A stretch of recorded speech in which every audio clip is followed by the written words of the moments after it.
एक नगर में एक लोभी व्यक्ति रहता था। अपार धन संपदा होने के बाद भी उसे हर समय और अधिक धन प्राप्ति की लालसा रहती थी। एक बार नगर में एक चमत्कारी संत का आगमन हुआ। लोभी व्यक्ति को जब उनके चमत्कारों के बारे में ज्ञात हुआ तो वह दौड़ा दौड़ा उनके पास गया और उन्हें अपने घर आमंत्रित कर उनकी अच्छी सेवा शुश्रूषा की। सेवा से प्रसन्न होकर नगर से प्रस्थान करने के पूर्व संत ने उसे 4 दीपक दिए। चारों दीपक देकर संत ने उसे बताया, पुत्र, जब भी तुम्हें धन की आवश्यकता हो तो पहला दीपक जला लेना और पूर्व दिशा में चलते जाना। जहाँ दीपक बुझ जाए उस जगह की जमीन खोद लेना, वहाँ तुम्हें धन की प्राप्ति होगी। उसके उपरांत पुनः तुम्हें धन की आवश्यकता हुई तो दूसरा दीपक जला लेना, जिसे लेकर पश्चिम दिशा में तब तक चलते जाना जब तक वह बुझ ना जाए। उस स्थान से जमीन में गड़ी अपार धन संपदा तुम्हें प्राप्त होगी। धन की तुम्हारी आवश्यकता तब भी पूरी ना हो तो तीसरा दीपक जलाकर दक्षिण दिशा में चलते जाना। जहाँ दीपक बुझे वहाँ की जमीन खोदकर वहाँ का धन प्राप्त कर लेना। अंत में तुम्हारे पास एक दीपक और एक दिशा शेष रहेगी, किंतु तुम्हें न उस दीपक को जलाना है न ही उस दिशा में जाना है। इतना कहकर संत लोभी व्यक्ति के घर और उस नगर से प्रस्थान कर गए। संत के जाते ही लोभी व्यक्ति ने पहला दीपक जला लिया और धन की तलाश में पूर्व दिशा की ओर चल पड़ा। एक जंगल में दीपक बुझ गया। वहां की खुदाई करने पर उसे एक कलश प्राप्त हुआ। वह कलश सोने के आभूषणों से भरा हुआ था। लोभी व्यक्ति ने सोचा कि पहले दूसरी दिशाओं का धन प्राप्त कर लेता हूँ, फिर यहाँ का धन ले जाऊंगा। वह कलश वहीं झाड़ियों में छुपाकर उसने दूसरा दीपक जलाया और पश्चिम दिशा की ओर चल पड़ा। एक सुनसान स्थान में दूसरा दीपक बुझ गया। लोभी व्यक्ति ने वहां की जमीन खोदी। उसे वहां एक संदूक मिला जो सोने के सिक्कों से भरा हुआ था। लोभी व्यक्ति ने वह संदूक उसी गड्ढे में बाद में ले जाने के लिए छोड़ दिया। अब उसने तीसरा दीपक जलाया और दक्षिण दिशा की ओर बढ़ गया। वह दीपक एक पेड़ के नीचे बुझा। वहां जमीन के नीचे लोभी व्यक्ति को एक घड़ा मिला जिसमें हीरे मोती भरे हुए थे। इतना धन प्राप्त कर लोभी व्यक्ति प्रसन्न तो बहुत हुआ, किंतु उसका लोभ और बढ़ गया। वह अंतिम दीपक जलाकर उत्तर दिशा में जाने का विचार करने लगा, जिसके लिए उसे संत ने मना किया था। किंतु लोभ में अंधे हो चुके व्यक्ति ने सोचा कि अवश्य उस स्थान पर इन स्थानों से भी अधिक धन छुपा होगा जो संत स्वयं रखना चाहता होगा। मुझे तत्काल वहां जाकर उससे पहले उस धन को अपने कब्जे में ले लेना चाहिए। उसके बाद सारा जीवन मैं ऐशो आराम से बिताऊंगा। उसने अंतिम दीपक जला लिया और उत्तर दिशा में बढ़ने लगा। चलते चलते वह एक महल के सामने पहुंचा। वहां पहुंचते ही दीपक बुझ गया। दीपक बुझने के बाद लोभी व्यक्ति ने महल का द्वार खोल लिया और महल के भीतर प्रवेश कर महल के कक्षों में धन की तलाश करने लगा। एक कक्ष में उसे हीरे जवाहरातों का भंडार मिला, जिन्हें देख उसकी आंखें चौंधी आ गई। अपार धन देख उसका लालच और बढ़ने लगा। कुछ आगे जाने पर उसे चक्की चलने की आवाज सुनाई पड़ी। वह एक कक्ष से आ रही थी। आश्चर्यचकित होकर उसने उस कक्ष का द्वार खोल लिया। वहां उसे एक वृद्ध व्यक्ति चक्की पीसता हुआ दिखाई पड़ा। लोभी व्यक्ति ने उससे पूछा, यहाँ कैसे पहुँचे बाबा? क्या थोड़ी देर तुम चक्की चलाओगे? मैं जरा सांस ले लूं, फिर तुम्हें पूरी बात बताता हूँ कि मैं यहाँ कैसे पहुँचा और मुझे यहाँ क्या मिला। वृद्ध व्यक्ति बोला। लोभी व्यक्ति ने सोचा कि वृद्ध व्यक्ति से यह जानकारी प्राप्त हो जाएगी कि इस महल में धन कहाँ कहाँ छुपा है, और उसकी बात मानकर वह चक्की चलाने लगा। इधर वृद्ध व्यक्ति उठ खड़ा हुआ और जोर जोर से हंसने लगा।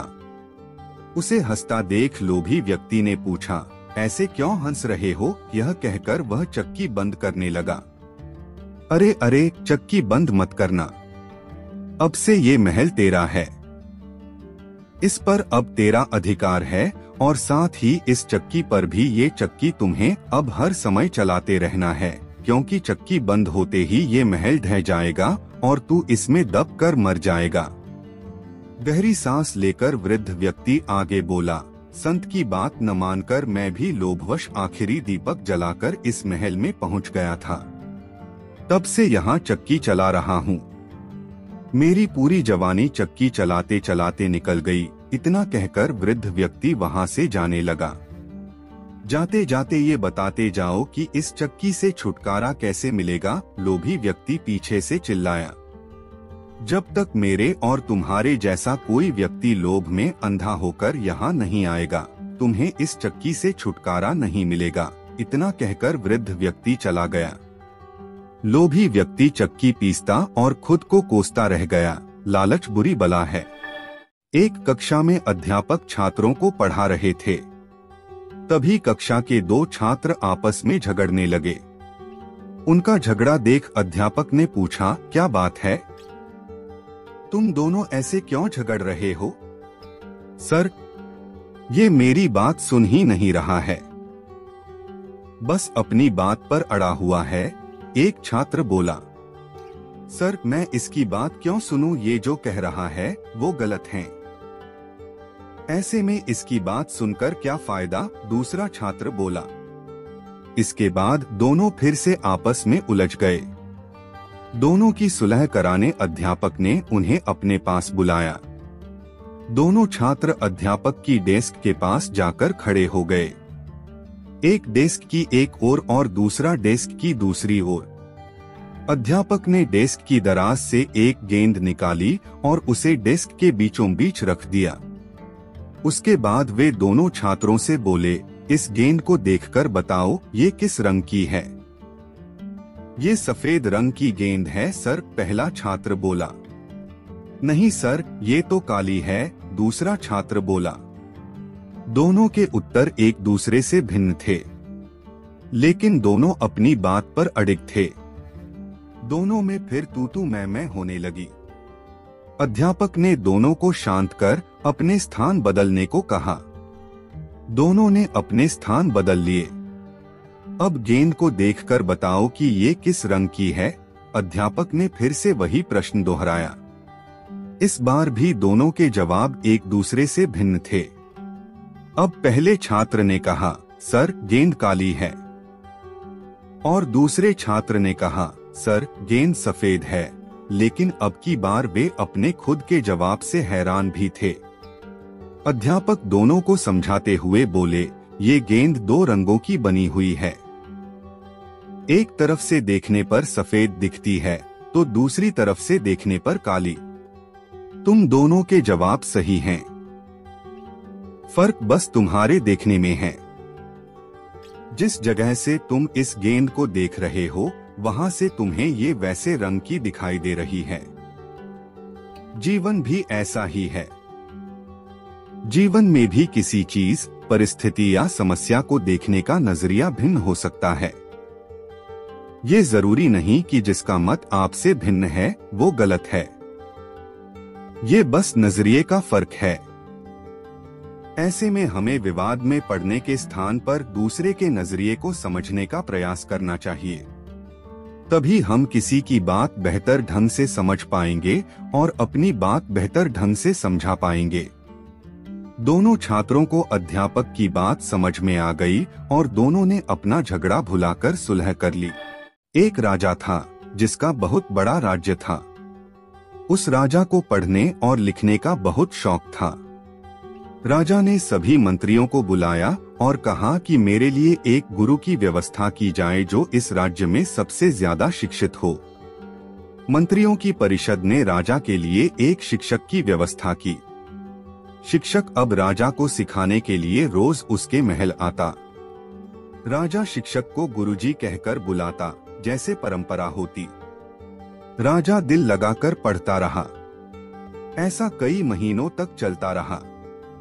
राजा दिल लगाकर पढ़ रहा था, पर उसको कुछ भी समझ नहीं आ रहा था। यह बात उसने अपने खास मंत्री को बोली कि बात ऐसी है तो मुझे इसका कारण बताओ। मंत्री बोला, राजा जी, यह बात तो मेरी समझ से भी बाहर है।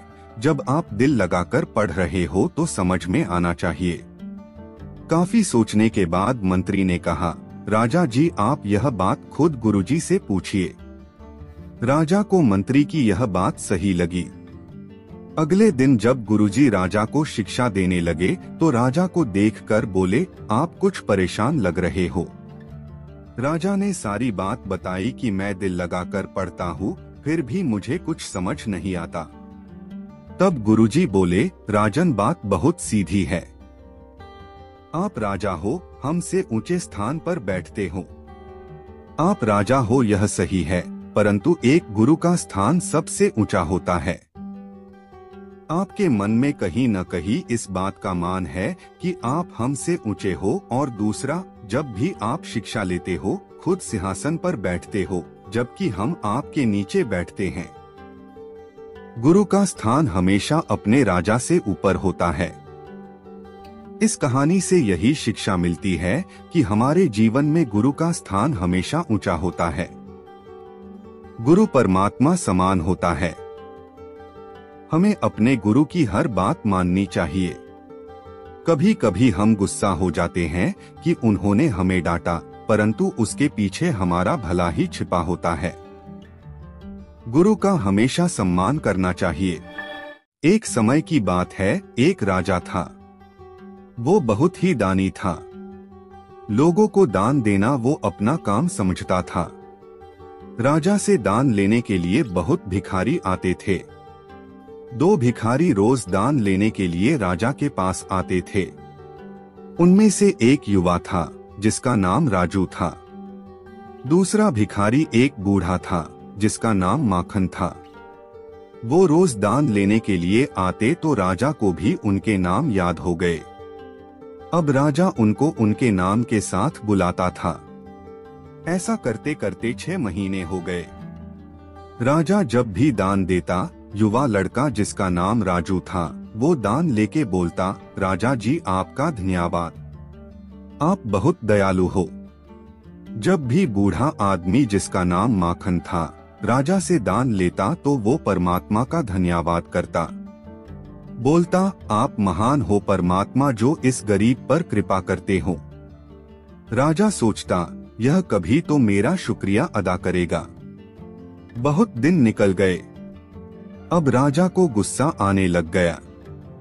राजा सोचता, दान मुझसे लेता है और शुक्रिया परमात्मा का करता है। एक दिन गुस्से में आकर राजा ने उस बूढ़े आदमी से कहा, दान मुझसे लेते हो तो मेरा शुक्रिया करो, परमात्मा का नहीं।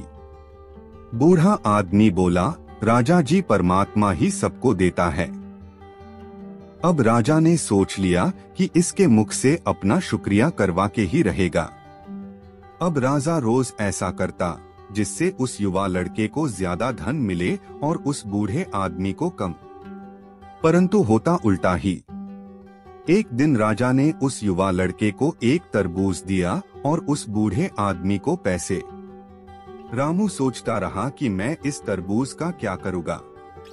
उसने वो बेच दिया और पैसे लेकर घर चला गया। दूसरी तरफ वो बूढ़ा आदमी आया और उसने सोचा, चलो तरबूज लेके चलते हैं। उसको वही तरबूज मिला जो राजू बेच के गया था। बूढ़े आदमी ने तरबूज काटा तो उसको अंदर से सोने की खूब सारी मोहरें मिली, जिससे वो अमीर बन गया। अगले दिन राजा ने देखा कि सिर्फ राजू ही भीख के लिए आया है। राजा ने इसका कारण पूछा तो राजू ने बताया कि राजा जी, कल उसने एक तरबूज बाजार से लिया था। काटने पर उसको अंदर से सोने की खूब सारी मोहरें मिली, जिससे वो अमीर बन गया। अब उसको भीख मांगने की जरूरत नहीं। राजा सब कुछ समझ गया। अब राजा की समझ में भी आ गया कि देने वाला परमात्मा ही होता है। उन्होंने ने कोशिश की थी कि राजू अमीर बन जाए, परंतु हर बार उल्टा ही हो जाता। हमें भी यही सीखने को मिलता है कि जो कुछ भी हमें मिलता है वो परमात्मा ही देता है। हमें उसका शुक्रिया अदा करना चाहिए, क्योंकि जो हमें मिला बहुतों को वो भी नहीं मिला। एक गुरुकुल में बहुत सारे बच्चे पढ़ते थे।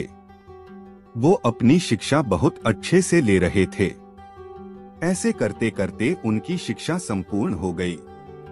उनके जाने के एक दिन पहले उनके गुरुजी ने सभी बच्चों को अपने पास बुलाया। गुरुजी ने कहा, बच्चों, आप सभी ने बहुत अच्छे से शिक्षा ली। कल आप सबका जाने का दिन है, परंतु मैं चाहता हूं कि आप सब एक अंतिम परीक्षा दें। सभी बच्चों ने एकदम पूछा, कैसी परीक्षा गुरुजी? गुरुजी बोले, बच्चों, परीक्षा बहुत साधारण है। आप सभी को दौड़ लगानी है। यह सुनकर सभी बच्चे बहुत खुश हुए और खुशी खुशी सभी बच्चे दौड़ के लिए मान भी गए। अगले दिन गुरुजी ने समझाया कि बच्चों, आप सभी को एक साथ दौड़ना होगा। इस दौड़ में आपको कूदना भी पड़ सकता है, परंतु घबराना नहीं। आखिर में एक सुरंग आएगी जिसमें आपको बहुत सारे पत्थर भी मिलेंगे। वो आप पर निर्भर करेगा कि आप उस रास्ते को कैसे पार करते हो। दौड़ शुरू हो गई। सभी बच्चे एक साथ दौड़ रहे थे, मगर जब सुरंग आई तो सभी बच्चे अलग अलग हो गए। कहने का मतलब, कोई बच्चा सुरंग से पहले बाहर आया तो कोई बाद में, और कुछ बच्चे तो अभी भी उस सुरंग के अंदर थे। सभी बच्चों के बाहर आने के बाद गुरुजी बोले, बच्चों, कैसी रही आपकी दौड़? कुछ बच्चे बड़ी खुशी से बोले, बहुत अच्छी गुरुजी, और हम ही पहले आए। तभी गुरुजी ने पूछा, ऐसा क्यों हुआ कि कोई पहले आया तो कोई बाद में आया, जबकि रास्ता सबका एक ही था?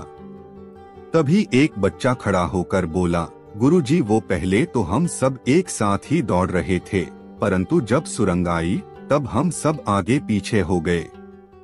गुरुजी ने पूछा, ऐसा क्यों हुआ?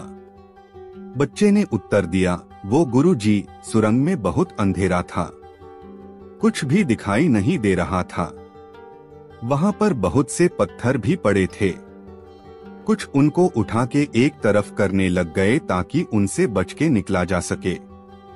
कुछ ऐसे ही चले जा रहे थे और कुछ पत्थरों को उठाकर अपनी जेब में डाल रहे थे ताकि किसी और को चोट न लगे।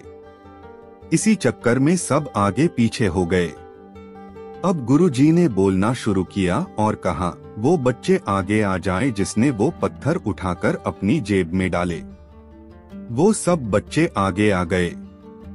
गुरुजी ने कहा, अब अपनी अपनी जेब से वो पत्थर निकालकर मुझे दिखाओ। बच्चों ने अपनी जेब से पत्थर निकाले तो सब आश्चर्यजनक रह गए और देखा कि वो पत्थर नहीं बल्कि कीमती हीरे थे।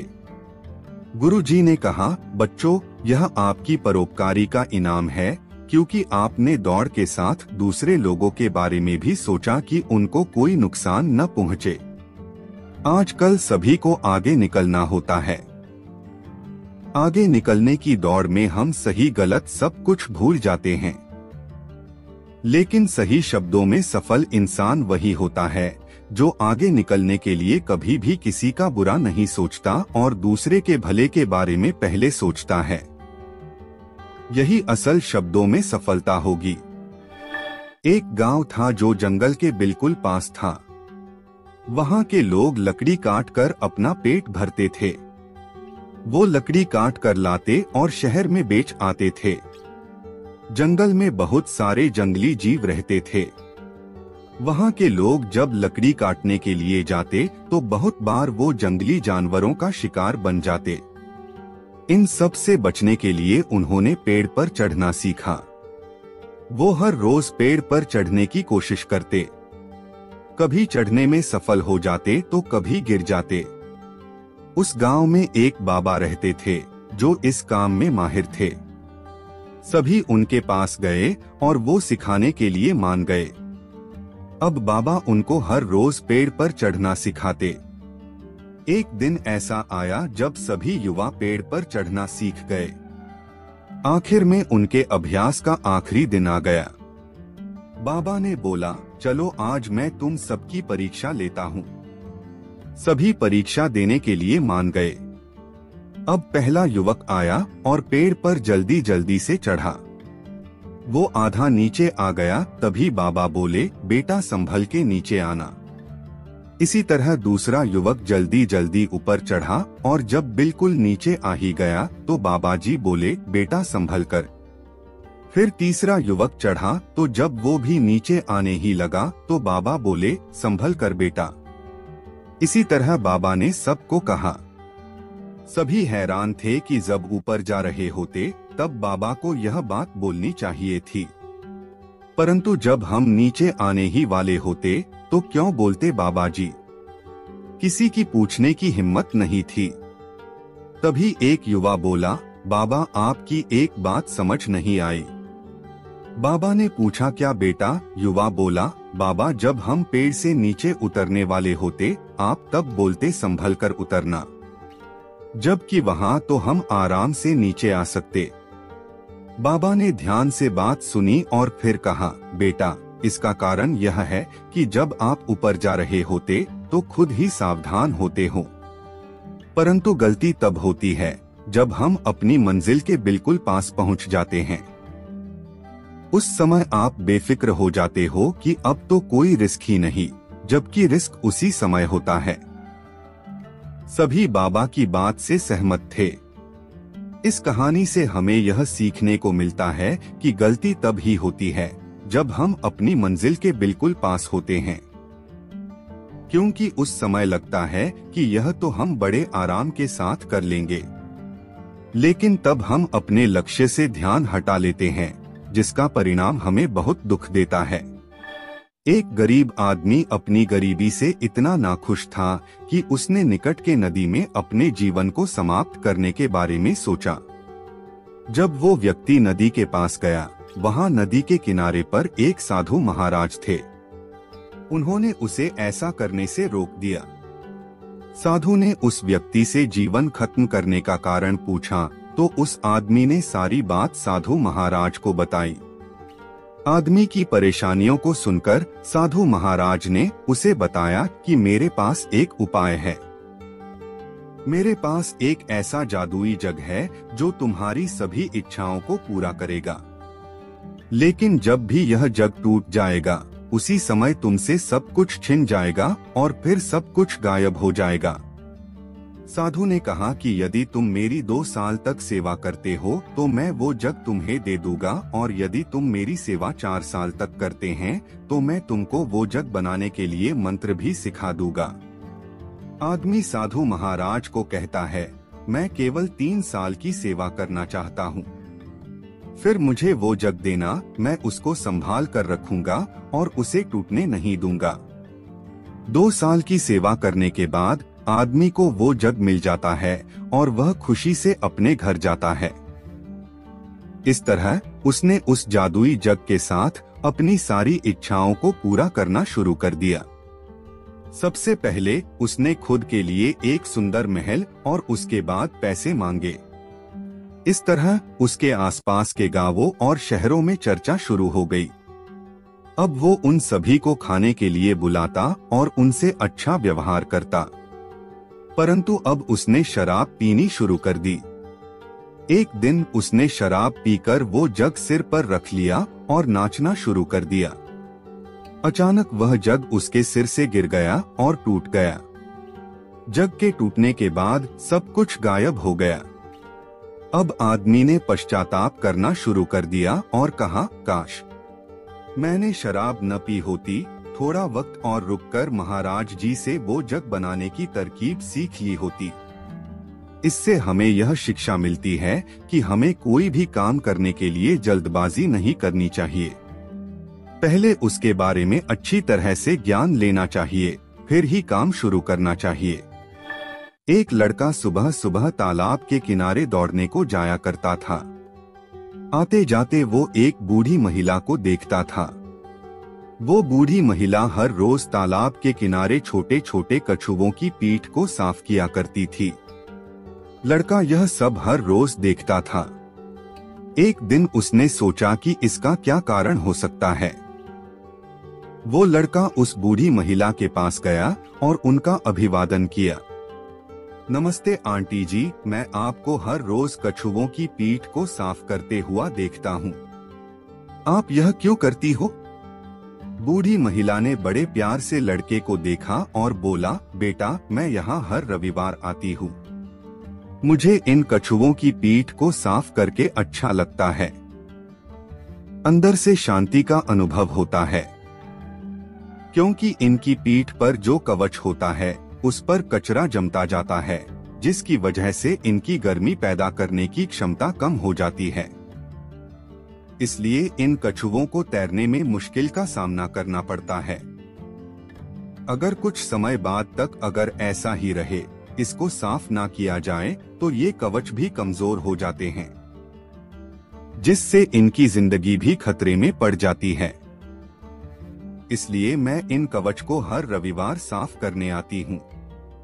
यह सुनकर लड़का बड़ा हैरान हुआ।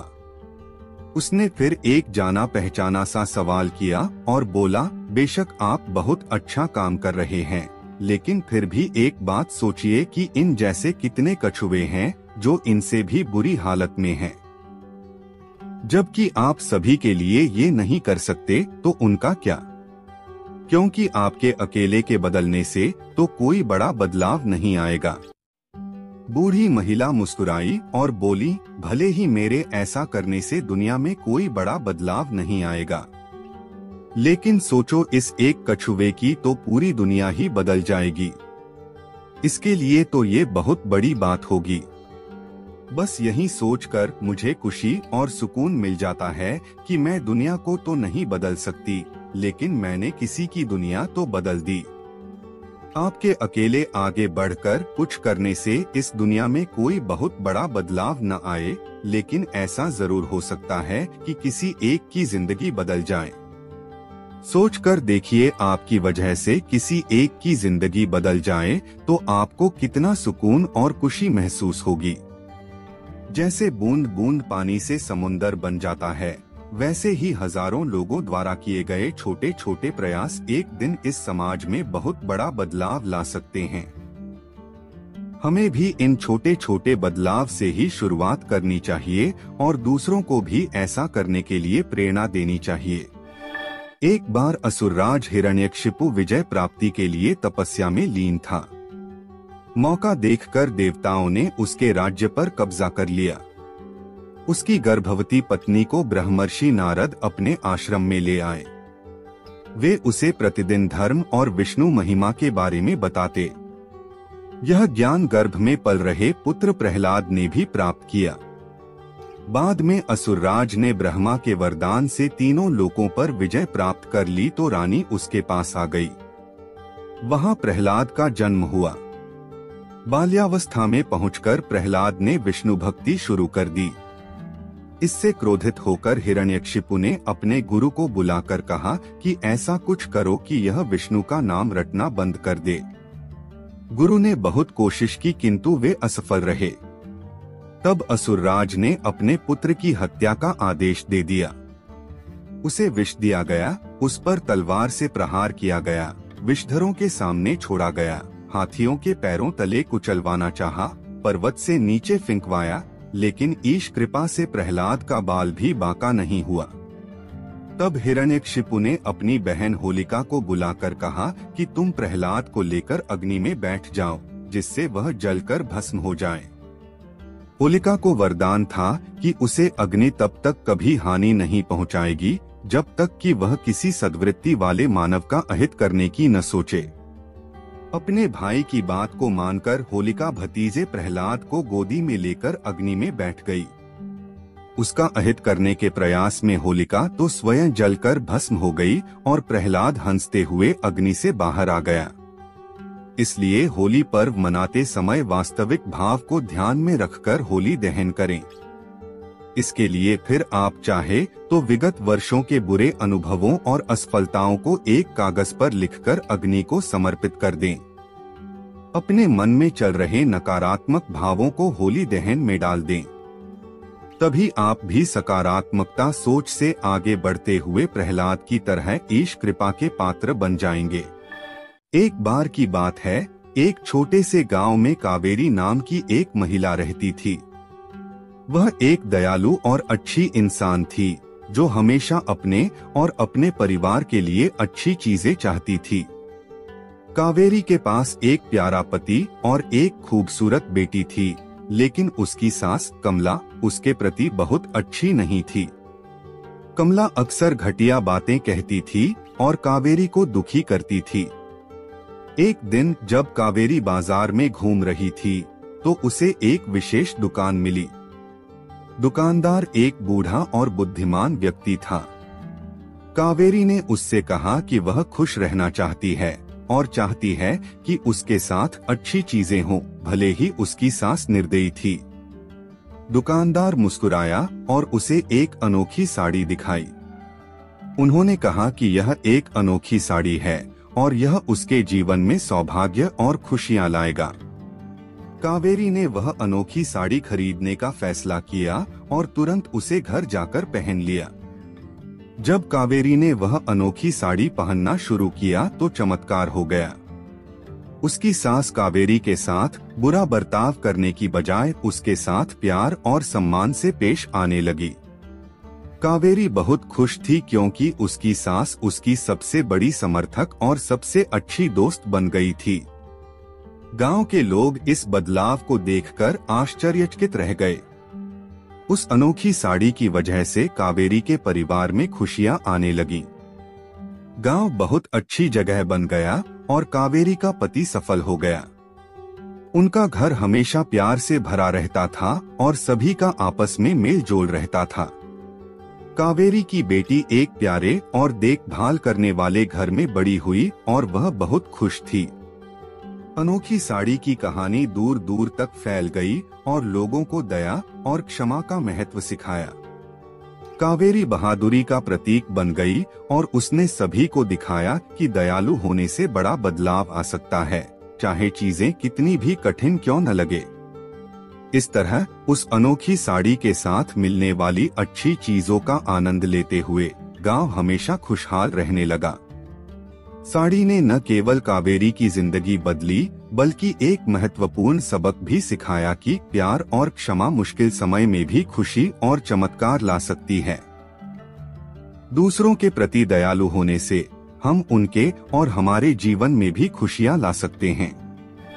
एक समय की बात है, एक छोटे से गांव में राम और सीता नाम के कपल रहते थे। उनका एक अर्जुन नाम का बेटा था जिसकी शादी रिया नाम की लड़की से हुई थी। राम और सीता कड़ी मेहनत करते थे और अपने बुढ़ापे के लिए पैसे बचाते थे। रिया बहुत लालची लड़की थी और हमेशा अपने लिए और चीजें चाहती थी। जैसे जैसे साल बीतता गया, रिया का लालच और बढ़ता गया।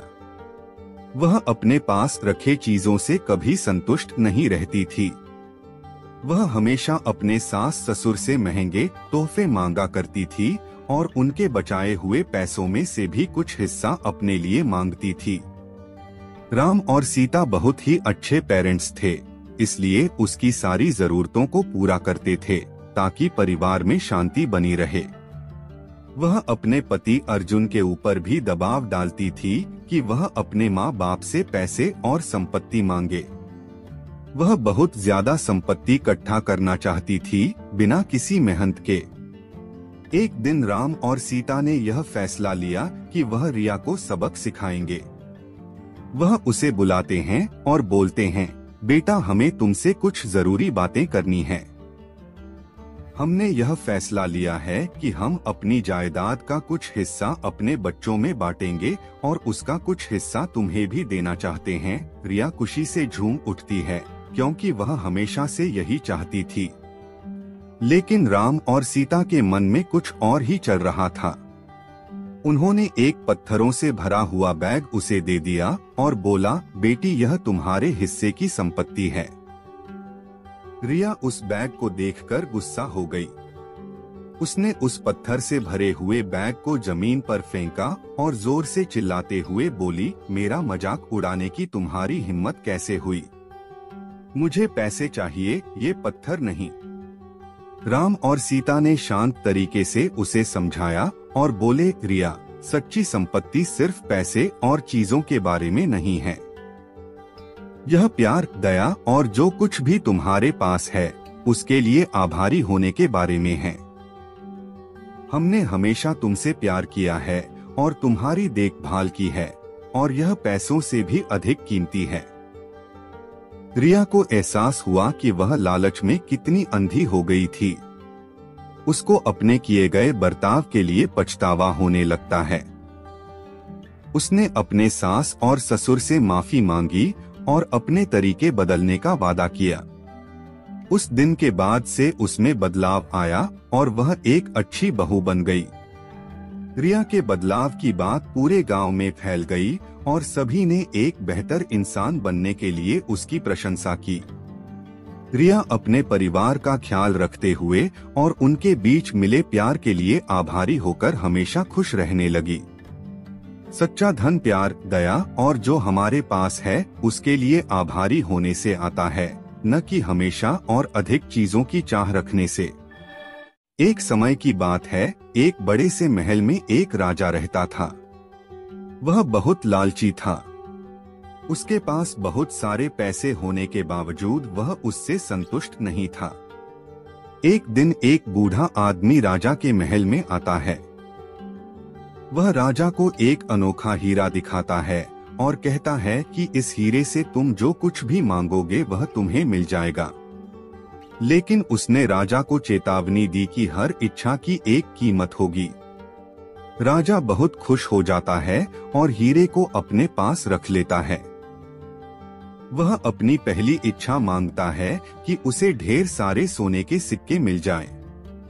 अचानक से उसका कमरा सोने के सिक्कों से भर जाता है। लेकिन राजा इतने में भी संतुष्ट नहीं होता है, उसे और सोना चाहिए होता है। वह और इच्छा मांगता है कि उसे गहने, जमीन और खजाने चाहिए। उसे वह सब भी मिल जाता है। जैसे जैसे राजा का लालच बढ़ता जा रहा था, वैसे वैसे उसके राज्य के लोगों को भुगतना पड़ रहा था। वह सब गरीब हो गए, उनकी जमीन बंजर हो गई, क्योंकि हीरे से मांगी गई इच्छाओं की कीमत उसके राज्य के लोगों को चुकाना पड़ रहा था। लोग गिड़गिड़ाते रहे राजा के सामने कि वह रुक जाए, लेकिन राजा ने उनकी एक न सुनी। एक रात जब राजा सो रहा था, तब उनके पिताजी सपने में आते हैं और बोलते हैं, यह लालच उन सब चीजों को बर्बाद कर देगा जिनसे तुम प्यार करते हो। राजा की नींद खुलती है और उसे अपनी गलती का एहसास होता है। राजा ने सभी लोगों को एक साथ बुलाया और अपने आप को बदलने का वादा किया। उसने अपने धन का उपयोग लोगों की मदद करने और राज्य को बेहतर बनाने के लिए किया। राज्य फिर से सुखी और समृद्ध हो गया। उस दिन से राजा ने सीखा कि लालची होने से केवल दुख मिलता है, लेकिन दयालु होने और दूसरों की मदद करने से सभी को खुशी मिलती है। लालच दुख और विनाश ला सकता है, जबकि दया और निस्वार्थता सुख और समृद्धि लाती है। एक बार की बात है, एक स्त्री शरद के पास अपनी समस्या लेकर पहुंची। उसके पुत्र को चीनी खाना बहुत पसंद था और वह इस आदत को छुड़ाना चाहती थी। उसने शरद से कहा, श्रीमान, मैं समझ नहीं पा रही हूँ कि अपने पुत्र को कैसे अनुशासित करूँ। शरद ने उससे पूछा, महोदया, कृपया मुझे बताएं कि किस प्रकार का अनुशासन आप अपने पुत्र में देखना चाहती हैं। संभव है मैं आपकी कोई सहायता कर सकूं। उस स्त्री ने कहा, श्रीमान, बहुत ही साधारण सी बात है। मेरे पुत्र को चीनी खाने की बहुत लत है। मैं समझ नहीं पा रही कि उसकी आदत कैसे छुड़ाऊं। पल भर सोचकर शरद ने कहा, महोदया, आप कल मुझसे मिलें। मैं इस समस्या का समाधान बताऊंगा। अगले दिन उस स्त्री के आने पर शरद ने फिर उसे अगले दिन आने के लिए कहा। एक सप्ताह तक यही चलता रहा। उसके बाद शरद ने उससे कहा, महोदया, कृपया कल आप अपने पुत्र को लेकर आए। मैं उसे एक उपाय बताऊंगा। अगले दिन उस बालक से शरद ने कहा, बालक, अधिक चीनी खाना स्वास्थ्य के लिए अच्छा नहीं है, तुम्हें इसे बदलना होगा। कल से एक दिन में तुम बस 3 चम्मच चीनी खाना और 1 सप्ताह बाद मुझसे मिलना। बालक ने शरद की बात मान ली। उस स्त्री ने शरद का आभार व्यक्त किया।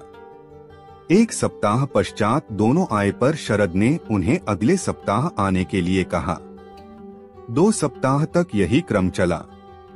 तत्पश्चात शरद ने बालक से कहा कि अब वह एक दिन में मात्र 2 चम्मच चीनी खाए और 1 सप्ताह बाद मिले। उस स्त्री ने शरद को धन्यवाद देते हुए पूछा कि उसके पुत्र को सलाह देने में उन्होंने इतना समय क्यों लगाया।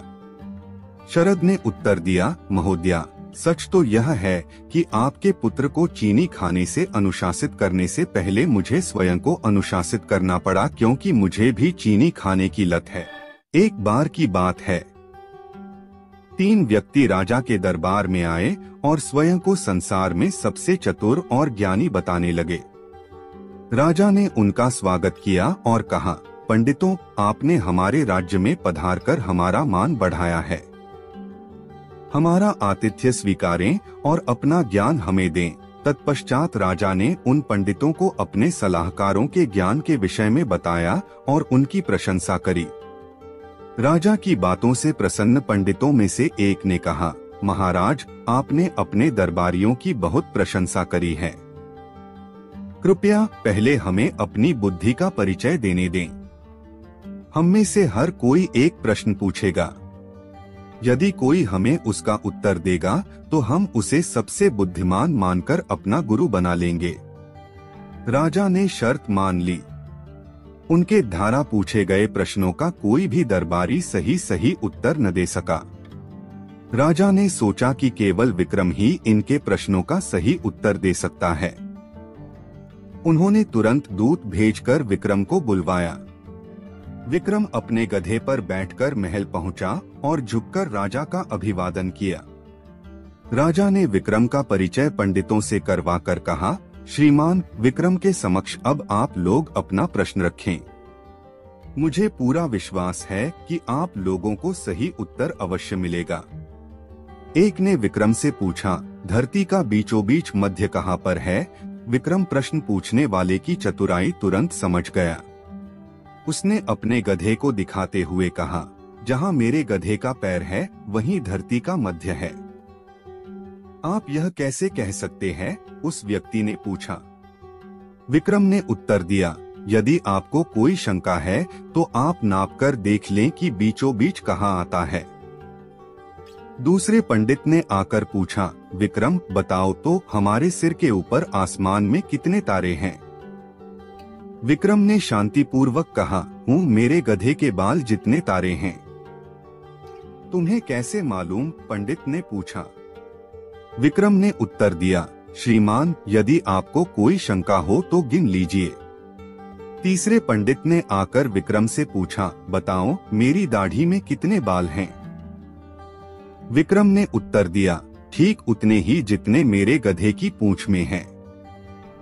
तुम्हें कैसे पता? पंडित ने पूछा। विक्रम ने कहा, यदि आपको कोई शंका है तो आइए गिन लेते हैं। आप दाढ़ी से एक बाल निकालिए और मैं अपने गधे की पूंछ से एक बाल निकालूंगा। पंडित ने भयभीत होकर राजा से कहा, हे राजन, हम अपनी हार स्वीकार करते हैं। हमसे भी बुद्धिमान व्यक्ति आपके राज्य में हैं। आज से विक्रम को हम लोग अपना गुरु स्वीकार करते हैं। किसी गांव में श्यामू नाम का किसान रहता था। स्वभाव से वह बहुत ही अच्छा था। उसका एक खेत था जो बहुत छोटा था, जिस कारण उसके बड़े परिवार का गुजर बसर बहुत मुश्किल से ही हो पाता था। श्यामू अपने खेत में बहुत मन लगाकर काम करता, लेकिन खेत छोटा होने के कारण काम कुछ ही घंटों में खत्म हो जाता था। उसके बाद वह खाली रहता था। काम के बाद का खाली समय श्यामू को बिताना भारी पड़ता था। इसलिए उसने एक दिन सोचा कि क्यों न इस खाली समय में गांव के ही सेठ जी के खेत पर मजदूरी कर लिया जाए। इससे खाली समय भी कट जाएगा और घर में पैसे की कमी भी कुछ दूर हो जाएगी। गांव के सेठ जी बड़े भले इंसान थे। श्यामू जब उनसे काम मांगने गया तो सेठ जी ने कहा, तुम्हें मेरे खेत पर मजदूरी करने की जरूरत नहीं है। आज से मैं पूरे खेत की जिम्मेदारी तुमको देता हूँ।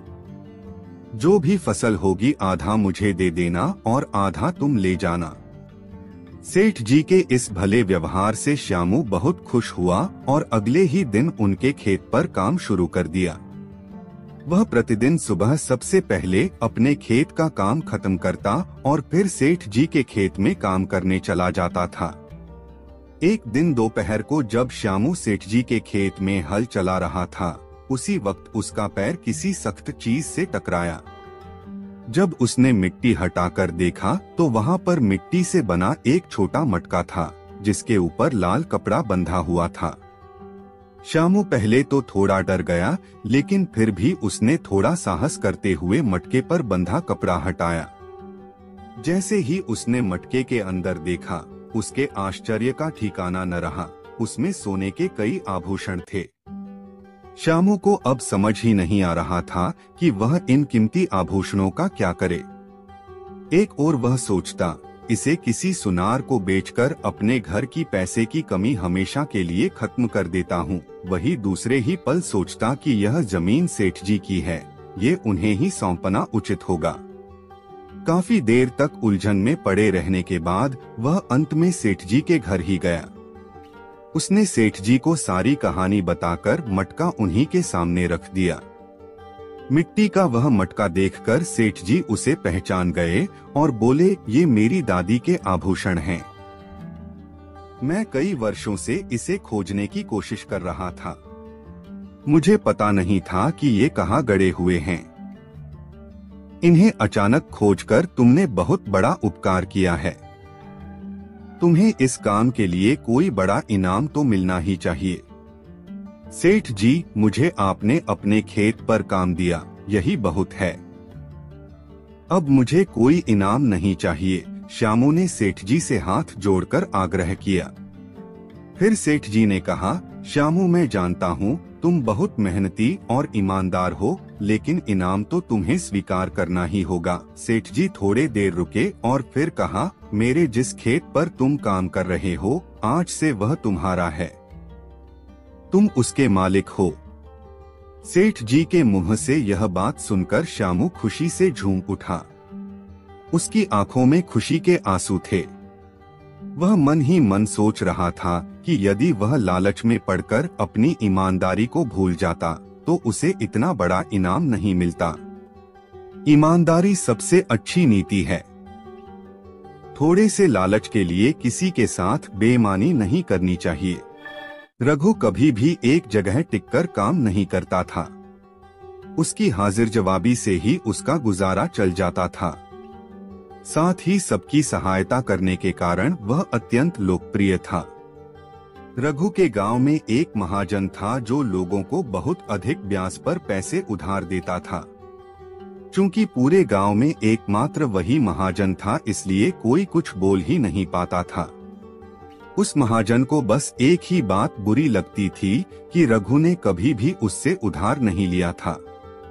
वह हमेशा इसी ताक में रहता था कि रघु उसका कर्जदार हो जाए, और रघु को यह बुरा लगता था कि वह साधारण लोगों से बहुत अधिक ब्याज लेता है।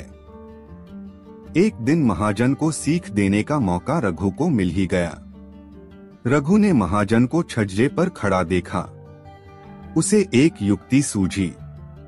उसने आकाश की ओर हाथ उठाकर जोर से कहा, हे प्रभु, मेरी मदद करें। मुझे परिवार चलाने के लिए पैसों की सख्त आवश्यकता है। मैं कभी उधार नहीं लेता। कृपया 100 सुवर्ण मुहर देकर मेरी सहायता करें। महाजन तो ताक में था ही। उसने 100 सुवर्ण मुद्राओं का थैला नीचे गिरा दिया। उसने सोचा कि वह रघु को बताएगा कि ईश्वर पैसा नहीं देते, मेरे जैसा महाजन ही पैसे देता है और रघु भी मेरा कर्जदार हो जाएगा। रघु ने थैला लेकर कहा, बहुत बहुत धन्यवाद प्रभु, आपने मेरी प्रार्थना सुन ली। महाजन रघु की बात सुनकर चिढ़ गया।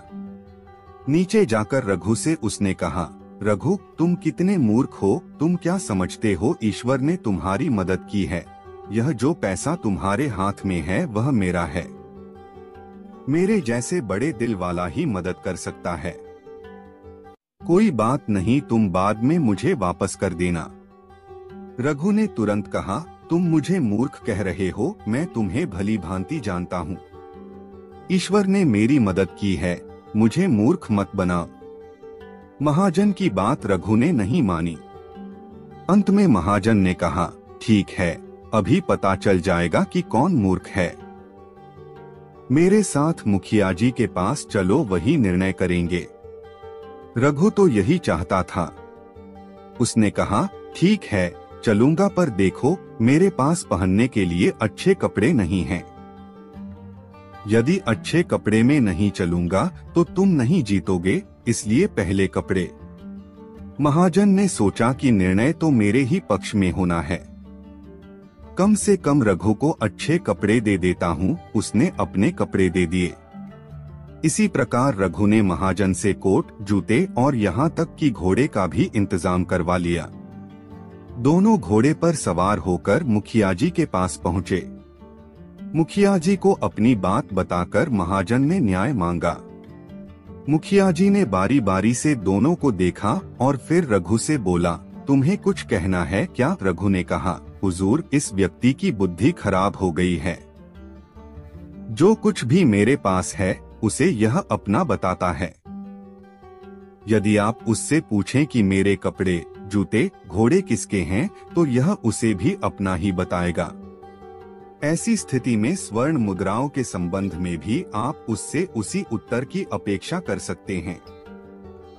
रघु के कहे अनुसार मुखिया जी ने महाजन से पूछा। कपड़े जूते सब महाजन के थे ही, तो उसे कहना पड़ा, जी हुजूर, ये सब मेरे ही हैं। मुखिया जी ने रघु के पक्ष में अपना निर्णय दिया और अपनी मूर्खता के लिए महाजन स्वयं को दोष देता हुआ चला गया। एक बार सुशील के गांव में मेला लगा। कई महीनों से सुशील को इस मेले में जाने का मन था। वह वहां जाकर कुछ खेलों में अपनी किस्मत आजमाना चाहता था। सुशील के दोस्तों ने कहा कि वे भी साथ चले गए, पर वह जानता था कि वह अपने दोस्तों के सामने खेलों में भागीदार नहीं बन सकता था। उसको अपने दोस्तों के सामने हारने की भी चिंता थी। उसे डर था कि यदि वह हार गया तो उसके दोस्त उसे असमर्थ समझकर उसका सम्मान करना छोड़ देंगे। वह किसी भी हालत में जीतना चाहता था। मेले में सुशील अपने दोस्तों के साथ चल दिया और उसने सोचा कि मेले में ही कुछ उपाय सोच लेगा। मेले में बहुत सी दुकानें थीं। उसमें से एक दुकान में तीर से निशाना मारने का खेल था। सही निशाना लगाने पर बहुत बढ़िया इनाम भी था। सुशील ज्यादा अनुभवी तो नहीं था, पर वह निशाना लगाकर जीतना चाहता था। उसको यह भी डर था कि अगर निशाना सही नहीं लग पाया तो उसके दोस्त उसकी खिल्ली उड़ाएंगे। फिर उसने कुछ सोचा और तीर उठाकर अपने दोस्तों से कहा कि वह इस खेल के माध्यम से उन्हें कुछ व्यवहारिक ज्ञान देगा। उसे लगा कि इस प्रकार यदि वह विफल भी हुआ तो भी वह अपने दोस्तों के सामने अपनी इज्जत बचा पाएगा। वे सब दुकान की ओर चल दिए जहां सुशील को देखने के लिए भीड़ जुट गई थी। यह सुशील के लिए पक्की चुनौती थी। उसने धनुष और 3 तीर उठाए और सब लोगों से कहा, अब मैं आपको जीवन के बारे में सिखाता हूँ, मुझे ध्यान से देखिएगा। सुशील ने निशाना साधा और तीर छोड़ा, पर निशाना सही जगह न लगा। भीड़ ने अत्यंत निराशा प्रकट करते हुए आह भरी। सुशील शांत रहा और बोला, तीर मारते वक्त मैंने सोचा था कि मैं एक योद्धा हूँ, इसी कारण मेरा निशाना चूक गया। जब हम युद्ध में लड़ने जाते हैं तो निशाना चूक सकता है। यही वजह है कि हम युद्ध हार जाते हैं। फिर उसने दूसरा तीर उठाया और निशाने की ओर छोड़ा, पर इस बार भी तीर निशाने से चूक गया। भीड़ ने फिर शोर मचाया। सुशील शांत मुद्रा में बोला, मैं आप लोगों को सिखाना चाहता था कि लक्ष्य पर अपना ध्यान केंद्रित करना बहुत जरूरी होता है, वरना निशाना सही जगह पर नहीं लगेगा। तीसरी और आखिरी बार सुशील ने फिर तीर साधा। इस बार तीर सही जगह पर लगा। अचूक निशाना देख भीड़ चिल्ला पड़ी और करतल ध्वनि से सुशील की सराहना की। अपनी इच्छा पूरी करके सुशील घर की ओर चलने लगा और यह बताना भूल गया कि यह निशाना किस लिए साधा था।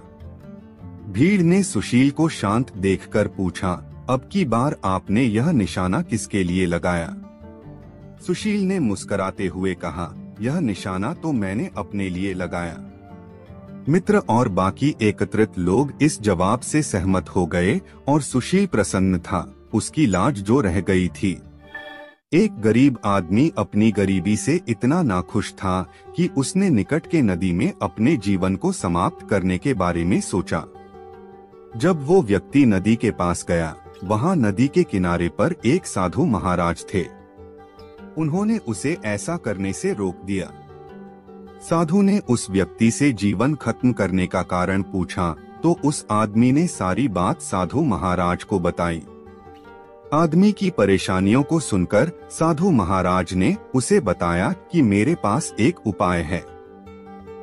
मेरे पास एक ऐसा जादुई जग है जो तुम्हारी सभी इच्छाओं को पूरा करेगा। लेकिन जब भी यह जग टूट जाएगा, उसी समय तुमसे सब कुछ छिन जाएगा और फिर सब कुछ गायब हो जाएगा।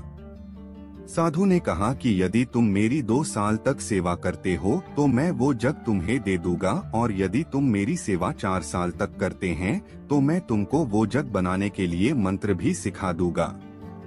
आदमी साधु महाराज को कहता है, मैं केवल 3 साल की सेवा करना चाहता हूँ, फिर मुझे वो जग देना, मैं उसको संभाल कर रखूंगा और उसे टूटने नहीं दूंगा। 2 साल की सेवा करने के बाद आदमी को वो जग मिल जाता है और वह खुशी से अपने घर जाता है। इस तरह उसने उस जादुई जग के साथ अपनी सारी इच्छाओं को पूरा करना शुरू कर दिया। सबसे पहले उसने खुद के लिए एक सुंदर महल और उसके बाद पैसे मांगे। इस तरह उसके आसपास के गांवों और शहरों में चर्चा शुरू हो गई। अब वो उन सभी को खाने के लिए बुलाता और उनसे अच्छा व्यवहार करता। परंतु अब उसने शराब पीनी शुरू कर दी। एक दिन उसने शराब पीकर वो जग सिर पर रख लिया और नाचना शुरू कर दिया। अचानक वह जग उसके सिर से गिर गया और टूट गया। जग के टूटने के बाद सब कुछ गायब हो गया।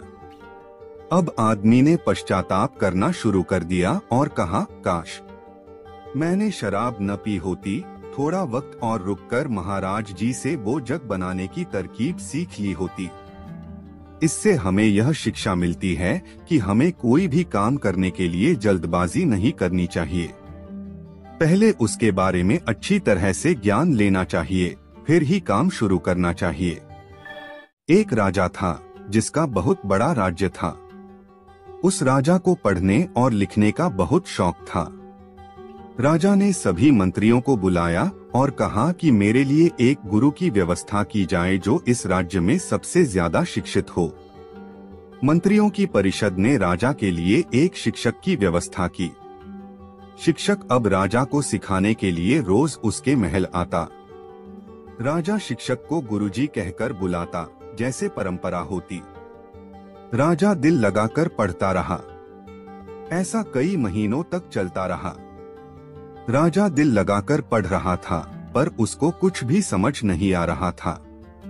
यह बात उसने अपने खास मंत्री को बोली कि बात ऐसी है तो मुझे इसका कारण बताओ। मंत्री बोला, राजा जी, यह बात तो मेरी समझ से भी बाहर है। जब आप दिल लगाकर पढ़ रहे हो तो समझ में आना चाहिए। काफी सोचने के बाद मंत्री ने कहा, राजा जी, आप यह बात खुद गुरुजी से पूछिए। राजा को मंत्री की यह बात सही लगी। अगले दिन जब गुरुजी राजा को शिक्षा देने लगे तो राजा को देखकर बोले, आप कुछ परेशान लग रहे हो। राजा ने सारी बात बताई कि मैं दिल लगाकर पढ़ता हूँ, फिर भी मुझे कुछ समझ नहीं आता। तब गुरुजी बोले, राजन, बात बहुत सीधी है। आप राजा हो, हमसे ऊंचे स्थान पर बैठते हो। आप राजा हो यह सही है, परंतु एक गुरु का स्थान सबसे ऊंचा होता है। आपके मन में कहीं न कहीं इस बात का मान है कि आप हमसे ऊंचे हो, और दूसरा, जब भी आप शिक्षा लेते हो खुद सिंहासन पर बैठते हो, जबकि हम आपके नीचे बैठते हैं। गुरु का स्थान हमेशा अपने राजा से ऊपर होता है। इस कहानी से यही शिक्षा मिलती है कि हमारे जीवन में गुरु का स्थान हमेशा ऊंचा होता है। गुरु परमात्मा समान होता है। हमें अपने गुरु की हर बात माननी चाहिए। कभी कभी हम गुस्सा हो जाते हैं कि उन्होंने हमें डांटा, परंतु उसके पीछे हमारा भला ही छिपा होता है। गुरु का हमेशा सम्मान करना चाहिए। एक गुरुकुल में बहुत सारे बच्चे पढ़ते थे। वो अपनी शिक्षा बहुत अच्छे से ले रहे थे। ऐसे करते करते उनकी शिक्षा संपूर्ण हो गई। उनके जाने के एक दिन पहले उनके गुरुजी ने सभी बच्चों को अपने पास बुलाया। गुरुजी ने कहा, बच्चों, आप सभी ने बहुत अच्छे से शिक्षा ली। कल आप सबका जाने का दिन है, परंतु मैं चाहता हूं कि आप सब एक अंतिम परीक्षा दें। सभी बच्चों ने एकदम पूछा, कैसी परीक्षा गुरुजी? गुरुजी बोले, बच्चों, परीक्षा बहुत साधारण है। आप सभी को दौड़ लगानी है। यह सुनकर सभी बच्चे बहुत खुश हुए और खुशी खुशी सभी बच्चे दौड़ के लिए मान भी गए। अगले दिन गुरुजी ने समझाया कि बच्चों, आप सभी को एक साथ दौड़ना होगा। इस दौड़ में आपको कूदना भी पड़ सकता है, परंतु घबराना नहीं। आखिर में एक सुरंग आएगी जिसमें आपको बहुत सारे पत्थर भी मिलेंगे। वो आप पर निर्भर करेगा कि आप उस रास्ते को कैसे पार करते हो। दौड़ शुरू हो गई। सभी बच्चे एक साथ दौड़ रहे थे, मगर जब सुरंग आई तो सभी बच्चे अलग अलग हो गए। कहने का मतलब, कोई बच्चा सुरंग से पहले बाहर आया तो कोई बाद में, और कुछ बच्चे तो अभी भी उस सुरंग के अंदर थे। सभी बच्चों के बाहर आने के बाद गुरुजी बोले, बच्चों, कैसी रही आपकी दौड़? कुछ बच्चे बड़ी खुशी से बोले, बहुत अच्छी गुरुजी, और हम ही पहले आए। तभी गुरुजी ने पूछा, ऐसा क्यों हुआ कि कोई पहले आया तो कोई बाद में आया, जबकि रास्ता सबका एक ही था? तभी एक बच्चा खड़ा होकर बोला, गुरुजी, वो पहले तो हम सब एक साथ ही दौड़ रहे थे, परंतु जब सुरंग आई तब हम सब आगे पीछे हो गए। गुरुजी ने पूछा, ऐसा क्यों हुआ? बच्चे ने उत्तर दिया, वो गुरुजी, सुरंग में बहुत अंधेरा था, कुछ भी दिखाई नहीं दे रहा था। वहां पर बहुत से पत्थर भी पड़े थे। कुछ उनको उठा के एक तरफ करने लग गए ताकि उनसे बच के निकला जा सके। कुछ ऐसे ही चले जा रहे थे और कुछ पत्थरों को उठाकर अपनी जेब में डाल रहे थे ताकि किसी और को चोट न लगे। इसी चक्कर में सब आगे पीछे हो गए। अब गुरुजी ने बोलना शुरू किया और कहा, वो बच्चे आगे आ जाएं जिसने वो पत्थर उठाकर अपनी जेब में डाले। वो सब बच्चे आगे आ गए।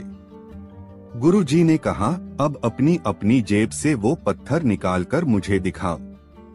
बच्चों ने अपनी जेब से पत्थर निकाले तो सब आश्चर्यजनक रह गए और देखा कि वो पत्थर नहीं बल्कि कीमती हीरे थे। गुरुजी ने कहा, बच्चों, यह आपकी परोपकारी का इनाम है, क्योंकि आपने दौड़ के साथ दूसरे लोगों के बारे में भी सोचा कि उनको कोई नुकसान न पहुंचे। आजकल सभी को आगे निकलना होता है।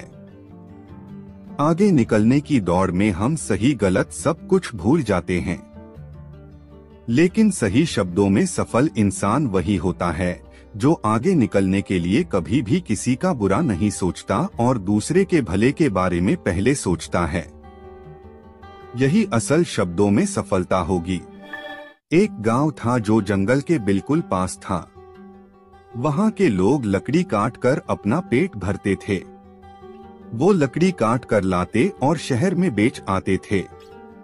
जंगल में बहुत सारे जंगली जीव रहते थे। वहां के लोग जब लकड़ी काटने के लिए जाते तो बहुत बार वो जंगली जानवरों का शिकार बन जाते। इन सब से बचने के लिए उन्होंने पेड़ पर चढ़ना सीखा। वो हर रोज पेड़ पर चढ़ने की कोशिश करते। कभी चढ़ने में सफल हो जाते तो कभी गिर जाते। उस गांव में एक बाबा रहते थे जो इस काम में माहिर थे। सभी उनके पास गए और वो सिखाने के लिए मान गए। अब बाबा उनको हर रोज पेड़ पर चढ़ना सिखाते। एक दिन ऐसा आया जब सभी युवा पेड़ पर चढ़ना सीख गए।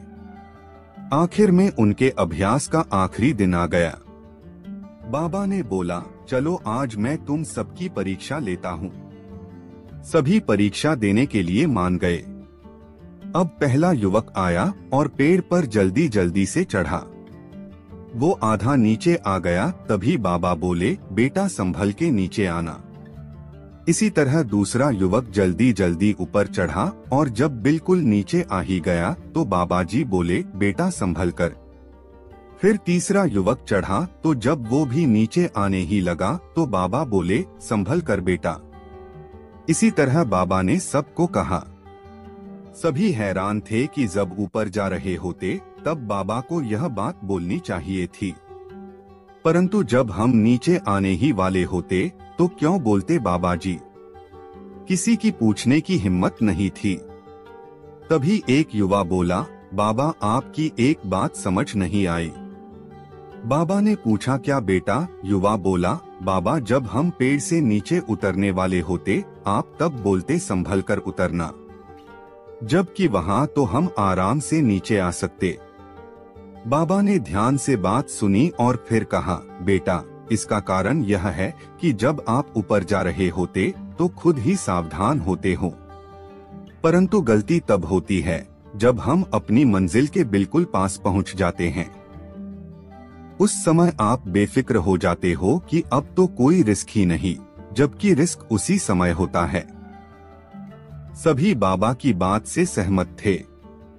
इस कहानी से हमें यह सीखने को मिलता है कि गलती तब ही होती है जब हम अपनी मंजिल के बिल्कुल पास होते हैं, क्योंकि उस समय लगता है कि यह तो हम बड़े आराम के साथ कर लेंगे, लेकिन तब हम अपने लक्ष्य से ध्यान हटा लेते हैं, जिसका परिणाम हमें बहुत दुख देता है। एक समय की बात है, एक राजा था। वो बहुत ही दानी था। लोगों को दान देना वो अपना काम समझता था। राजा से दान लेने के लिए बहुत भिखारी आते थे। 2 भिखारी रोज दान लेने के लिए राजा के पास आते थे। उनमें से एक युवा था जिसका नाम राजू था। दूसरा भिखारी एक बूढ़ा था जिसका नाम माखन था। वो रोज दान लेने के लिए आते तो राजा को भी उनके नाम याद हो गए। अब राजा उनको उनके नाम के साथ बुलाता था।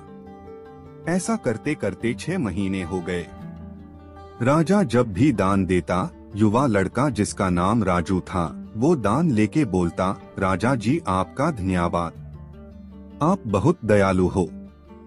जब भी बूढ़ा आदमी जिसका नाम माखन था राजा से दान लेता तो वो परमात्मा का धन्यवाद करता, बोलता, आप महान हो परमात्मा जो इस गरीब पर कृपा करते हो। राजा सोचता, यह कभी तो मेरा शुक्रिया अदा करेगा। बहुत दिन निकल गए। अब राजा को गुस्सा आने लग गया। राजा सोचता, दान मुझसे लेता है और शुक्रिया परमात्मा का करता है। एक दिन गुस्से में आकर राजा ने उस बूढ़े आदमी से कहा, दान मुझसे लेते हो तो मेरा शुक्रिया करो, परमात्मा का नहीं। बूढ़ा आदमी बोला, राजा जी परमात्मा ही सबको देता है। अब राजा ने सोच लिया कि इसके मुख से अपना शुक्रिया करवा के ही रहेगा। अब राजा रोज ऐसा करता जिससे उस युवा लड़के को ज्यादा धन मिले और उस बूढ़े आदमी को कम, परंतु होता उल्टा ही। एक दिन राजा ने उस युवा लड़के को एक तरबूज दिया और उस बूढ़े आदमी को पैसे। रामू सोचता रहा कि मैं इस तरबूज का क्या करूँगा। उसने वो बेच दिया और पैसे लेकर घर चला गया। दूसरी तरफ वो बूढ़ा आदमी आया और उसने सोचा, चलो तरबूज लेके चलते हैं। उसको वही तरबूज मिला जो राजू बेच के गया था। बूढ़े आदमी ने तरबूज काटा तो उसको अंदर से सोने की खूब सारी मोहरें मिली, जिससे वो अमीर बन गया। अगले दिन राजा ने देखा कि सिर्फ राजू ही भीख के लिए आया है। राजा ने इसका कारण पूछा तो राजू ने बताया कि राजा जी, कल उसने एक तरबूज बाजार से लिया था। काटने पर उसको अंदर से सोने की खूब सारी मोहरें मिली, जिससे वो अमीर बन गया। अब उसको भीख मांगने की जरूरत नहीं। राजा सब कुछ समझ गया। अब राजा की समझ में भी आ गया कि देने वाला परमात्मा ही होता है। उन्होंने ने कोशिश की थी कि राजू अमीर बन जाए, परंतु हर बार उल्टा ही हो जाता। हमें भी यही सीखने को मिलता है कि जो कुछ भी हमें मिलता है वो परमात्मा ही देता है। हमें उसका शुक्रिया अदा करना चाहिए, क्योंकि जो हमें मिला बहुतों को वो भी नहीं मिला। एक बार एक वैज्ञानिक ने शारीरिक बदलाव की क्षमता की जांच के लिए एक शोध किया। शोध में एक मेंढक लिया गया और उसे एक कांच के जार में डाल दिया गया। फिर जार में पानी भरकर उसे गर्म किया जाने लगा। जार में ढक्कन नहीं लगाया गया था, ताकि जब पानी का गर्म ताप मेंढक की सहन शक्ति से बाहर हो जाए तो वह कूदकर बाहर आ सके। प्रारंभ में मेंढक शांति से पानी में बैठा रहा। जैसे पानी का तापमान बढ़ना प्रारंभ हुआ, मेंढक में कुछ हलचल सी हुई। उसे समझ में तो आ गया कि वो जिस पानी में बैठा है वो हल्का गर्म सा लग रहा है, लेकिन कूदकर बाहर निकलने के स्थान पर वो अपने शरीर की ऊर्जा बढ़े हुए तापमान से तालमेल बैठाने में लगा। पानी थोड़ा और गर्म हुआ। मेंढक को पहले से अधिक बेचैनी महसूस हुई, लेकिन वह बेचैनी उसकी सहन शक्ति की सीमा के भीतर ही थी। इसलिए वह पानी से बाहर नहीं कूदा, बल्कि अपने शरीर की ऊर्जा उस गर्म पानी से तालमेल बैठाने में लगाने लगा। धीरे धीरे पानी और ज्यादा गर्म होता गया और मेंढक अपने शरीर की अधिक ऊर्जा पानी के बढ़े हुए तापमान से तालमेल बैठाने में लगाता रहा। जब पानी उबलने लगा तो मेंढक की जान पर बन आई। अब उसकी सहन शक्ति जवाब दे चुकी थी। उसने जार से बाहर कूदने के लिए अपने शरीर की शक्ति बटोरी, लेकिन वह पहले ही शरीर की समस्त ऊर्जा धीरे धीरे उबलते पानी से तालमेल बैठाने में लगा चुका था। अब उसके शरीर में जार से बाहर कूदने की ऊर्जा शेष नहीं थी। वह जार से बाहर कूदने में नाकाम रहा और उसी जार में मर गया। यदि समय रहते उसने अपने शरीर की ऊर्जा का प्रयोग जार से बाहर कूदने में किया होता तो वह जीवित होता। हमारे जीवन में भी ऐसा होता है। अक्सर परिस्थितियां विपरीत होने पर हम उसे सुधारने या उससे बाहर निकलने का प्रयास न कर उससे तालमेल बैठाने में लग जाते हैं। हमारी आंख तब खुलती है जब परिस्थितियां बेकाबू हो जाती है और हम पछताते रह जाते हैं कि समय रहते हमने कोई प्रयास क्यों नहीं किया। इसलिए प्रारंभिक अनुभव होते ही परिस्थितियां सुधारने की कार्यवाही प्रारंभ कर दे और जब समझ आ जाए कि अब इन्हें संभालना मुश्किल है तो उससे बाहर निकल जाएं। परिस्थितियों से लड़ना आवश्यक है, लेकिन समय रहते उससे बाहर निकल जाना बुद्धिमानी है। किसी महाद्वीप में हीरों की कई खानों की खोज हो चुकी थी, जहां से बहुतायत में हीरे प्राप्त हुए थे। वहां के एक गांव में रहने वाला किसान अक्सर उन लोगों की कहानियां सुना करता था जिन्होंने हीरों की खान खोजकर अच्छे पैसे कमाए और अमीर बन गए। वह भी हीरे की खान खोजकर अमीर बनना चाहता था। एक दिन अमीर बनने के सपने को साकार करने के लिए उसने अपना खेत बेच दिया और हीरों की खान की खोज में निकल पड़ा। महाद्वीप के लगभग सभी स्थान छान मारने के बाद भी उसे हीरों का कुछ पता नहीं चला। समय गुजरने के साथ उसका मनोबल गिरने लगा। उसे अपना अमीर बनने का सपना टूटता दिखाई देने लगा। वह इतना हताश हो गया कि उसके जीने की तमन्ना ही समाप्त हो गई और एक दिन उसने नदी में कूदकर अपनी जान दे दी। इस दौरान दूसरा किसान, जिसने पहले किसान से उसका खेत खरीदा था, एक दिन उसी खेत के मध्य बहती छोटी नदी पर गया। सहसा उसे नदी के पानी में से एक प्रकाश फूटता दिखाई पड़ा। उसने ध्यान से देखा तो पाया कि नदी के किनारे एक पत्थर पर सूर्य की किरणें पड़ने से वह चमक रहा था। किसान ने झुककर वह पत्थर उठा लिया और घर ले आया।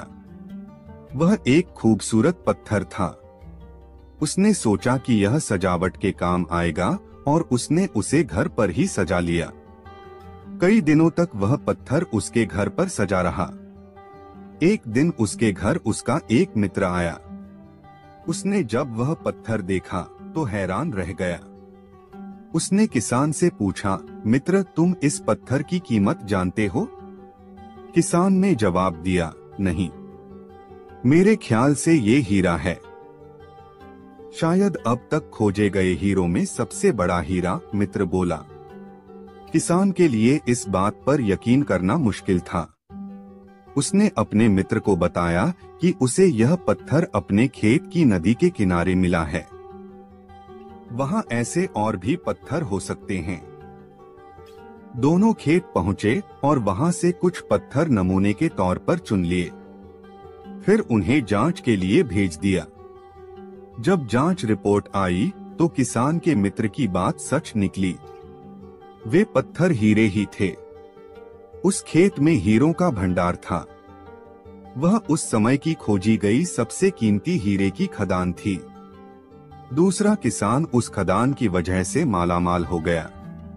पहला किसान महाद्वीप में दर दर भटका और अंत में जान दे दी, जबकि हीरे की खान उसके अपने खेत में उसके कदमों तले थी। इस कहानी में हीरे पहले किसान के कदमों तले ही थे, लेकिन वह उन्हें पहचान नहीं पाया और उनकी खोज में भटकता रहा। ठीक वैसे ही हम भी सफलता प्राप्ति के लिए अच्छे अवसरों की तलाश में भटकते रहते हैं। हम उन अवसरों को पहचान नहीं पाते या पहचान कर भी महत्व नहीं देते जो हमारे आसपास ही छुपे रहते हैं।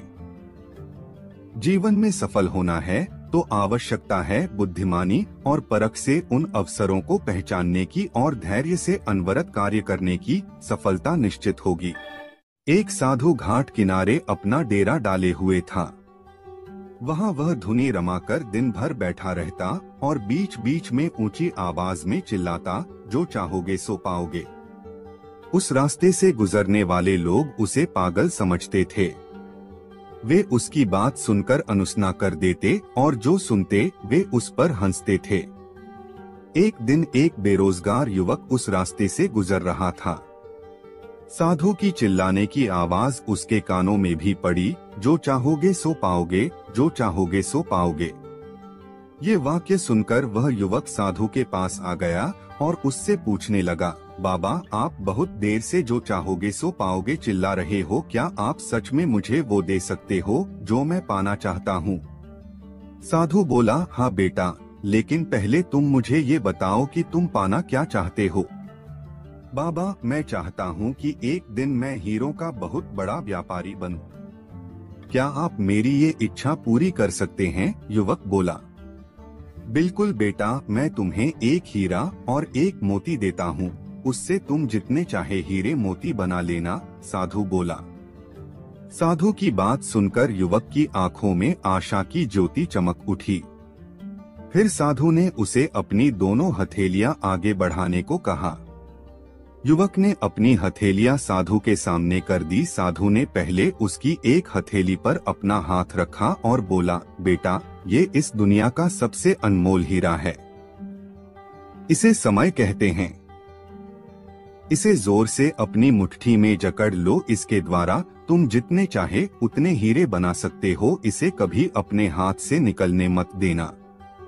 फिर साधु ने अपना दूसरा हाथ युवक की दूसरी हथेली पर रखकर कहा, बेटा, ये दुनिया का सबसे कीमती मोती है।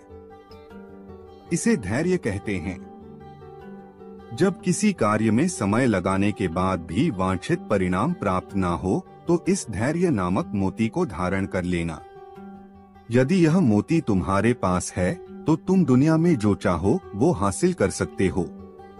युवक ने ध्यान से साधु की बात सुनी और उन्हें धन्यवाद कर वहां से चल पड़ा। उसे सफलता प्राप्ति के 2 गुरु मंत्र मिल गए थे। उसने निश्चय किया कि वह कभी अपना समय व्यर्थ नहीं गंवाएगा और सदा धैर्य से काम लेगा। कुछ समय बाद उसने हीरे के एक बड़े व्यापारी के यहाँ काम करना प्रारंभ किया। कुछ वर्षों तक वह दिल लगाकर व्यवसाय का हर गुर सीखता रहा और एक दिन अपनी मेहनत और लगन से अपना सपना साकार करते हुए हीरे का बहुत बड़ा व्यापारी बना। लक्ष्य प्राप्ति के लिए सदा समय और धैर्य नाम के हीरे मोती अपने साथ रखें। अपना समय कभी व्यर्थ ना जाने दें और कठिन समय में धैर्य का दामन ना छोड़ें। सफलता अवश्य प्राप्त होगी। मछलियां सालों से बहुताओं की प्रिय खाद्य पदार्थ रही हैं। वे इसे अपने भोजन का एक अभिन्न अंग मानते हैं। ताजी मछलियों का स्वाद उन्हें बहुत पसंद है। लेकिन तटों पर मछलियों के अभाव के कारण मछुआरों को समुद्र के बीच जाकर मछलियां पकड़नी पड़ती हैं। शुरुआती दिनों में जब मछुआरे मछलियां पकड़ने बीच समुद्र में जाते तो वापस आते आते बहुत देर हो जाती और मछलियां बासी हो जाती। यह उनके लिए एक बड़ी समस्या बन गई क्योंकि लोग बासी मछलियां खरीदने से कतराते थे। इस समस्या का निराकरण मछुआरों ने अपनी बोट में फ्रीजर लगवाकर किया। वे मछलियां पकड़ने के बाद उन्हें फ्रीजर में डाल देते थे। इससे मछलियां लंबे समय तक ताजी बनी रहती थी। लेकिन लोगों ने फ्रीजर में रखी मछलियों का स्वाद पहचान लिया। वे ताजी मछलियों की तरह स्वादिष्ट नहीं लगती थी। लोग उन्हें खास पसंद नहीं करते थे और खरीदना नहीं चाहते थे। मछुआरों के मध्य इस समस्या का हल निकालने के लिए फिर से सोच विचार की प्रक्रिया प्रारंभ हुई। आखिरकार इसका हल भी मिल गया। सभी मछुआरों ने अपनी बोट में फिश टैंक बनवा लिया। मछलियां पकड़ने के बाद वे उन्हें पानी से भरे फिश टैंक में डाल देते। इस तरह वे ताजी मछलियां बाजार तक लाने लगे। लेकिन इसमें भी एक समस्या आ खड़ी हुई। फिश टैंक में मछलियां कुछ देर तक इधर उधर विचरण करती, लेकिन ज्यादा जगह न होने के कारण कुछ देर बाद स्थिर हो जाती। मछुआरे जब किनारे तक पहुंचते तो वे सांस तो ले रही होती थी, लेकिन समुद्री जल में स्वतंत्र विचरण करने वाली मछलियों वाला स्वाद उनमें नहीं होता था। लोग चखकर ये अंतर कर लेते थे। ये मछुआरों के लिए फिर से परेशानी का सबब बन गई। इतनी कोशिश करने के बाद भी समस्या का कोई स्थायी हल नहीं निकल पा रहा था। फिर से उनकी बैठक हुई और सोच विचार प्रारंभ हुआ। सोच विचार कर जो हल निकाला गया उसके अनुसार मछुआरों ने मछलियां पकड़कर फिश टैंक में डालना जारी रखा, लेकिन साथ में उन्होंने एक छोटी शार्क मछली भी टैंक में डालनी शुरू कर दी। शार्क मछलियां कुछ मछलियों को मारकर खा जाती थी। इस तरह कुछ हानि मछुआरों को जरूर होती थी, लेकिन जो मछलियां किनारे तक पहुंचती थी उनमें स्फूर्ति और ताजगी बनी रहती थी। ऐसा शार्क मछली के कारण होता था क्योंकि शार्क मछली के डर से मछलियां पूरे समय अपनी जान बचाने सावधान और चौकन्नी रहती थी। इस तरह टैंक में रहने के बावजूद वे ताजी रहती थीं। इस तरकीब से मछुआरों ने अपनी समस्या का समाधान कर लिया।